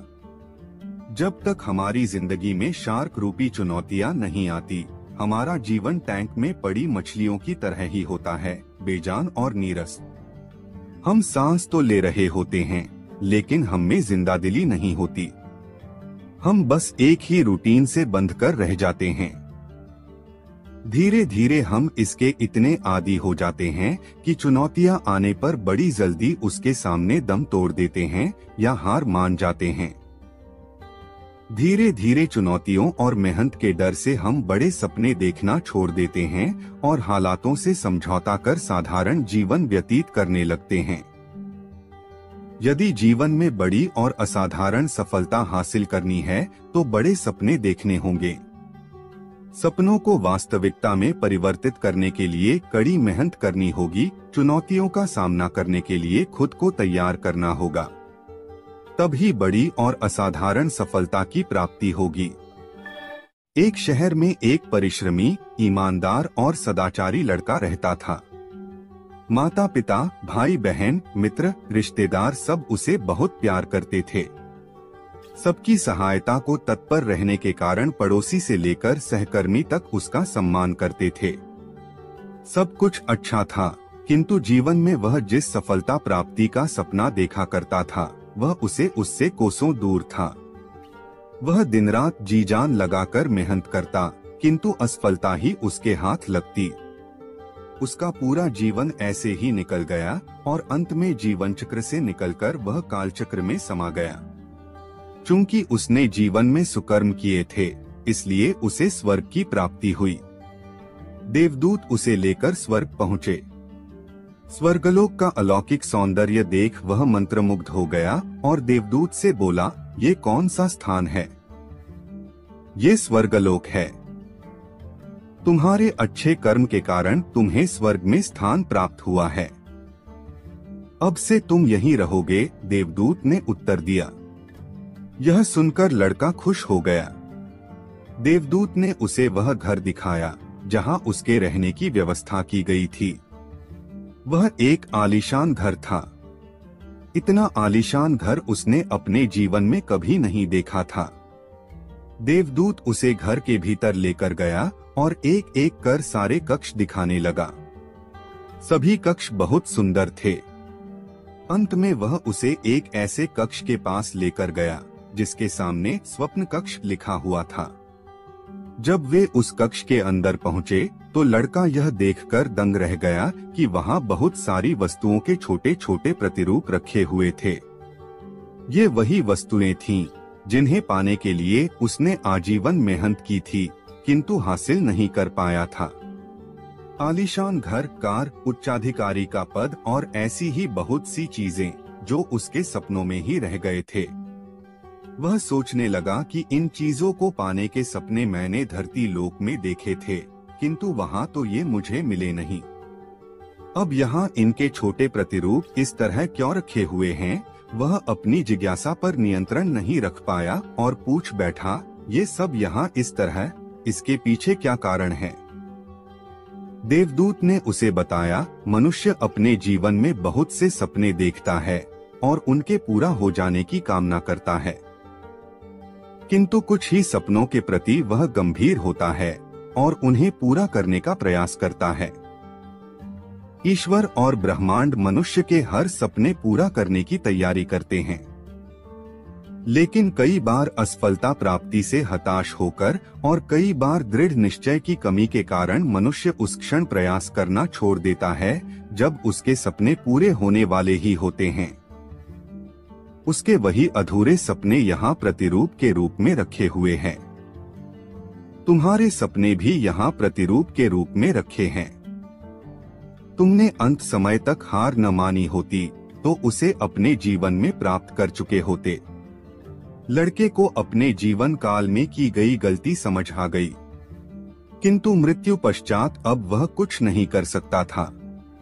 किसी भी सपने को पूर्ण करने की दिशा में काम करने के पूर्व यह दृढ़ निश्चय कर ले कि चाहे कितनी भी मुश्किलें क्यों न आए, चाहे कितनी बार भी असफलता का सामना क्यों न करना पड़े, अपने सपनों को पूरा करने की दिशा में तब तक प्रयास करते रहेंगे जब तक वे पूरे नहीं हो जाते।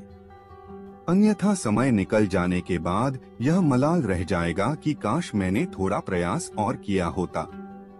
अपने सपनों को अधूरा मत रहने दीजिए। दृढ़ निश्चय और अथक प्रयास से उन्हें हकीकत में तब्दील करके ही दम लीजिए। एक गांव में एक किसान रहता था। उसका गांव के बाहर एक छोटा सा खेत था। एक बार फसल बोने के कुछ दिनों बाद उसके खेत में चिड़िया ने घोंसला बना लिया। कुछ समय बीता तो चिड़िया ने वहां 2 अंडे भी दे दिए। उन अंडों में से 2 छोटे छोटे बच्चे निकल आए। वे बड़े मजे से उस खेत में अपना जीवन गुजारने लगे। कुछ महीनों बाद फसल कटाई का समय आ गया। गांव के सभी किसान अपने खेतों की फसल की कटाई में लग गए।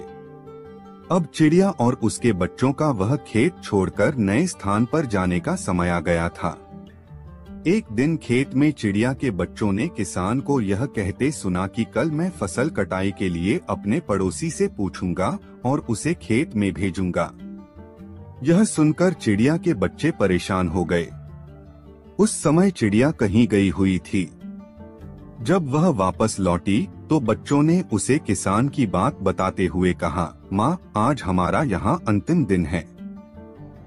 रात में हमें दूसरे स्थान के लिए यहाँ से निकलना होगा। चिड़िया ने उत्तर दिया, इतनी जल्दी नहीं बच्चों, मुझे नहीं लगता कि कल खेत में फसल की कटाई होगी। चिड़िया की कही बात सही साबित हुई। दूसरे दिन किसान का पड़ोसी खेत में नहीं आया और फसल की कटाई न हो सकी। शाम को किसान खेत में आया और खेत को जैसे का तैसा देख बुदबुदाने लगा कि ये पड़ोसी तो नहीं आया। ऐसा करता हूँ, कल अपने किसी रिश्तेदार को भेज देता हूँ। चिड़िया के बच्चों ने फिर से किसान की बात सुन ली और परेशान हो गए। जब चिड़िया को उन्होंने ये बात बताई तो वह बोली, तुम लोग चिंता मत करो, आज रात हमें जाने की जरूरत नहीं है। मुझे नहीं लगता कि किसान का रिश्तेदार आएगा। ठीक ऐसा ही हुआ और किसान का रिश्तेदार अगले दिन खेत नहीं पहुंचा। चिड़िया के बच्चे हैरान थे कि उनकी माँ की हर बात सही हो रही है। अगली शाम किसान जब खेत आया तो खेत की वही स्थिति देख बुदबुदाने लगा कि ये लोग तो कहने के बाद भी कटाई के लिए आते नहीं हैं। कल मैं खुद आकर फसल की कटाई शुरू करूंगा। चिड़िया के बच्चों ने किसान की ये बात भी सुन ली अपनी माँ को। जब उन्होंने ये बताया तो वह बोली, बच्चों, अब समय आ गया है ये खेत छोड़ने का। हम आज रात ही ये खेत छोड़कर दूसरी जगह चले जाएंगे। दोनों बच्चे हैरान थे कि इस बार ऐसा क्या है जो माँ खेत छोड़ने को तैयार है। उन्होंने पूछा तो चिड़िया बोली, बच्चों, पिछली 2 बार किसान कटाई के लिए दूसरों पर निर्भर था। दूसरों को कहकर उसने अपने काम से पल्ला झाड़ लिया था, लेकिन इस बार ऐसा नहीं है। इस बार उसने यह जिम्मेदारी अपने कंधों पर ले ली है, इसलिए वह अवश्य आएगा। उसी रात चिड़िया और उसके बच्चे उस खेत से उड़ गए और कहीं और चले गए। दूसरों की सहायता लेने में कोई बुराई नहीं है, किंतु यदि आप समय पर काम शुरू करना चाहते हैं और चाहते हैं कि वह समय पर पूरा हो जाए, तो उस काम की जिम्मेदारी स्वयं लेनी होगी। दूसरे भी मदद उसी की करते हैं जो अपनी मदद खुद करते हैं। एक गांव में एक आलसी आदमी रहता था। वह कुछ काम धाम नहीं करता था, बस दिन भर निठल्ला बैठकर सोचता रहता था कि किसी तरह कुछ खाने को मिल जाए। एक दिन वह यूं ही घूमते घूमते आम के एक बाग में पहुंच गया। वहां रसीले आमों से लदे कई पेड़ थे। रसीले आम देख उसके मुंह में पानी आ गया और आम तोड़ने वह एक पेड़ पर चढ़ गया। लेकिन जैसे ही वह पेड़ पर चढ़ा, बाग का मालिक वहां आ पहुंचा। बाग के मालिक को देख आलसी आदमी डर गया और जैसे तैसे पेड़ से उतरकर वहां से भाग खड़ा हुआ। भागते भागते वह गांव के बाहर स्थित जंगल में जा पहुंचा। वह बुरी तरह से थक गया था, इसलिए एक पेड़ के नीचे बैठकर सुस्ताने लगा। तभी उसकी नजर एक लोमड़ी पर पड़ी। उस लोमड़ी की एक टांग टूटी हुई थी और वह लंगड़ाकर चल रही थी। लोमड़ी को देख आलसी आदमी सोचने लगा कि ऐसी हालत में भी इस जंगली जानवरों से भरे जंगल में ये लोमड़ी बच कैसे गई, इसका अब तक शिकार कैसे नहीं हुआ।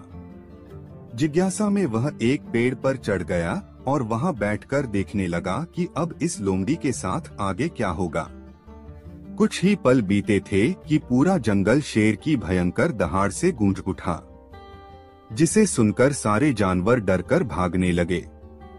लेकिन लोमड़ी अपनी टूटी टांग के साथ भाग नहीं सकती थी, वह वहीं खड़ी रही। शेर लोमड़ी के पास आने लगा। आलसी आदमी ने सोचा कि अब शेर लोमड़ी को मारकर खा जाएगा, लेकिन आगे जो हुआ वह कुछ अजीब था। शेर लोमड़ी के पास पहुंचकर खड़ा हो गया। उसके मुंह में मांस का एक टुकड़ा था, जिसे उसने लोमड़ी के सामने गिरा दिया। लोमड़ी इत्मीनान से मांस के उस टुकड़े को खाने लगी। थोड़ी देर बाद शेर वहां से चला गया।